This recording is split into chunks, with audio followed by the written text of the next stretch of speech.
بسم اللہ الرحمن الرحیم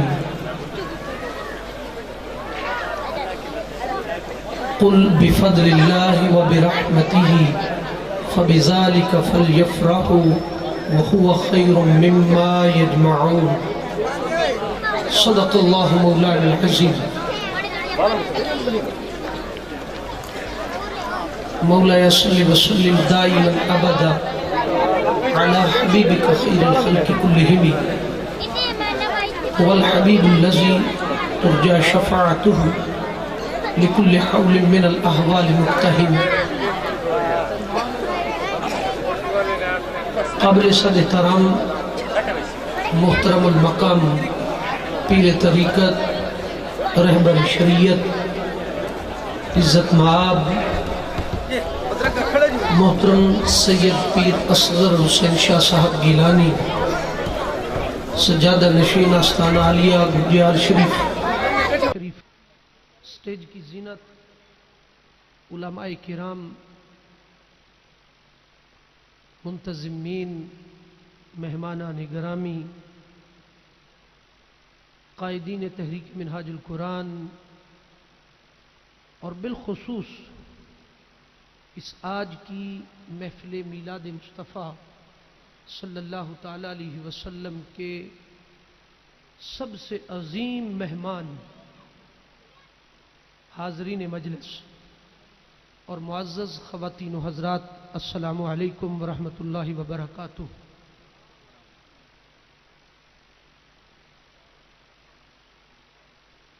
میری گفتگو سے پہلے میں ایک گزارش آپ سے کرنا چاہوں گا۔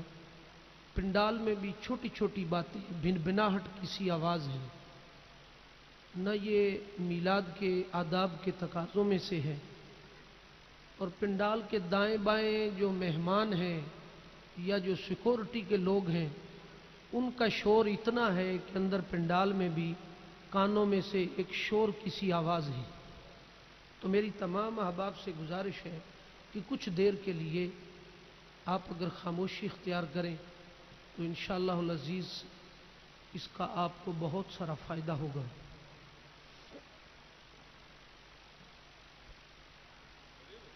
اس طرف جو لوگ ہیں نا انہیں ذرا تھوڑا سا کہیں، منت کریں اگر وہ مان جائیں تو۔ حاضرین محترم، میری آج کی گفتگو کا عنوان ہے نثار تیری چہل پہل پہ ہزاروں عیدیں اے ربیع الاول، سوائے ابلیس کے سبھی جہاں میں تو خوشیاں منا رہے ہیں۔ یہ ہے آج کی گفتگو کا عنوان۔ کوشش میں یہ کروں گا کہ کچھ عقائد کی باتیں آپ کی گوشگوار کی جائیں اور آپ کو میلاد مصطفیٰ صلی اللہ تعالیٰ علیہ وسلم کے مقاصد سمجھ آ سکیں اور محبت رسول صلی اللہ تعالیٰ علیہ وسلم ہمارے دلوں کے اندر پختہ ہو سکے۔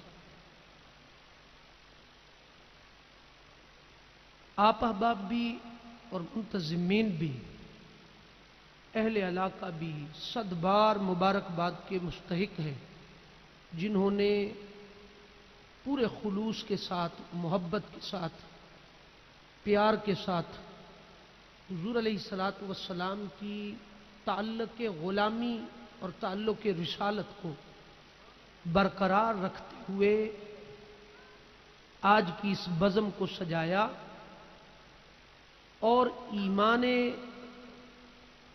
مصطفی صلی اللہ تعالی علیہ وسلم کو پختہ کرنے کا اہتمام کیا۔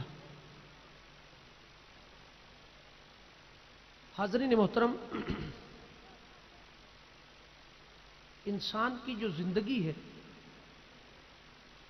وہ دو مرکبات پر مشتمل ہے۔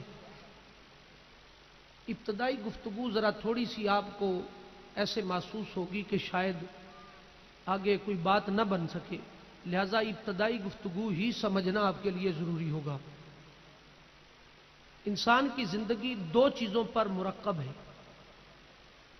اس کا پہلا عنصر جو ہے انسان کی زندگی کا وہ ہے جسم، یہ جو ظاہری جسم ہے یہ اس کا پہلا عنصر ہے. دوسرا عنصر ہے روح، جو انسان کو دکھائی نہیں دیتی، نظر نہیں آتی، مگر اصل میں وہی کمال ہے. اصل میں وہی کمال ہے. یہ جو جسم ہے 6 فٹ کا قد، جو یہ انسان کو بڑا خوبصورت دکھائی دیتا، کپڑے زیب تن کیے ہوئے ہوں، شخصیت، کردار بہت خوبصورت دکھائی دیتا، مگر اچانک خبر آتی ہے کہ وہ جو صاحب آپ کی مجلس میں بیٹھے تھے بڑے خوبصورت کپڑے پہن کر کے، بڑا خوبصورت لباس پہن کے، وہ اٹھ کے گئے ہیں باہر، اچانک خبر آتی ہے ان کی ڈیتھ ہو گئی. تو بندے کو شاک پہنچتا ہے کہ کوئی ایکسیڈنٹ ہوا ہے کیا، کوئی حادثہ ہو گیا، کیوں ڈیتھ ہو گئی. فوراً بھاگ کے اس کے پاس جاتے ہیں تو جا کر دیکھتے ہیں نہ کوئی ایکسیڈنٹ ہوا ہے، نہ کوئی اعضاء ٹوٹے ہیں، نہ کوئی جسم کا کوئی عضو کٹا ہے، کچھ بھی نہیں ہوا، مگر وہ ڈیڈ پڑا ہے. اس کو ہلاتے ہیں تو ہلتا ہے، نہ ہلائیں تو نہیں ہلتا، خاموش پڑا ہے، نہ بولتا ہے، نہ اس کے اندر کوئی سکت، کچھ نہیں ہے، کچھ بھی نہیں ہے.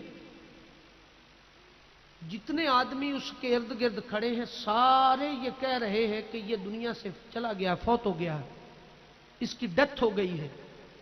ہر آدمی کہتا ہے کہ جلدی کریں، اسے اٹھا کر کے نماز جنازہ پڑھیں، غسل دیں، کفن دیں اور دفنانے کا اہتمام کریں. اب کوئی بندہ بھی یہ بات نہیں کر رہا کہ یار ساری زندگی اس نے یہاں گزاری ہے تو اب کچھ دیر تو پڑا رہنے دیں. کوئی نہیں کہتا، ہر کوئی کہتا جلدی کرو جلدی کرو جلدی کرو. تو جو لوگ باہر سے آتے ہیں دیکھتے ہیں وہ کہتے ہیں کہ بھائی اسے کیوں دفنانا چاہتے ہو، اس کا جسم اسی طرح خوبصورت پڑا ہے، کپڑے پڑے ہوئے ہیں اس کے جسم پر پہنے ہوئے ہیں، اس نے خوبصورت اس کا چہرہ دکھائی دے رہا ہے، مگر کیوں دفنانا چاہتے ہیں. تو جواب دینے والے کہتے ہیں کہ اب یہ اس جسم کی کوئی ویلیو نہیں رہی، کوئی حیثیت نہیں، ختم ہو گیا یہ جسم، اس کی کوئی ویلیو نہیں ہے، ختم ہو گیا یہ جسم. بھائی یہ جسم کیوں ختم ہوا ہے، کیا ہے اس کو؟ کچھ نہیں ہے، کان بھی سلامت، منہ بھی، ناک بھی، ٹانگیں بھی، ہاتھ بھی، جسم کے سارے اعضاء سلام. وہ کہتے کسی کام کا نہیں، اب تھوڑی دیر کے بعد یہ جسم بدبو دے گا، لے جائیں اس کو جا کر کے دفنائیں. کیوں؟ وہ کہتے جس چیز نے اس جسم کو اہمیت دے رکھی تھی، اس جسم کی ویلیو بڑھا رکھی تھی، جس شخص نے، جس چیز نے اس جسم کے حسن کو دوبالا کر رکھا تھا، وہ اب اس کے جسم سے نکل گئی ہے. وہ کیا تھی؟ فرمایا وہ روح تھی جو اس کے جسم سے نکل گئی ہے. اب وہ روح نہیں ہے، اب اس جسم کی کوئی وقت نہیں ہے، اسے لے جاؤ جا کر کے قبرستان میں دفن کر دے، اگر نہیں کرو گے تو تھوڑی دیر کے بعد جسم سے بدبو آنے لگ جائے. بلا تشبیہ بلا مثال اس خوبصورت جسم کی جو ویلیو ہے وہ دکھائی نہیں دیتی، وہ اس کے اندر چھپی ہوئی ہے، جو سارے کمالات دکھا رہی ہے وہ روح ہے. اصل قیمت اس روح کی ہے. جب وہ روح نکل جاتی ہے اس جسم کی کوئی ویلیو باقی نہیں رہتی. بلا تشبیہ بلا مثال. فرمایا اس کائنات کے اندر بھی انسان کا جو عقیدہ ہے